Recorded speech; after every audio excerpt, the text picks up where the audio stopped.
আমের আচারটা কম বেশি সবারই খুব প্রিয় জিনিস, টক ঝাল জিভে জল আনার মতো। তো আমি তো সেরকমভাবে ভালো বানাতে পারি না, তাও যেটুকু পারি চলে যায়।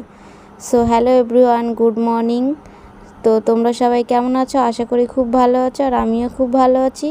আমার এই ছোট্ট সংসার নিয়ে, ছেলে মেয়ে হাজব্যান্ড সবাইকে নিয়ে আমার সুখী সংসার। তো আমি মাম্পি। তো চলো আমি কিভাবে আমের আচার বানাই তোমাদের সাথে একটু শেয়ার করি।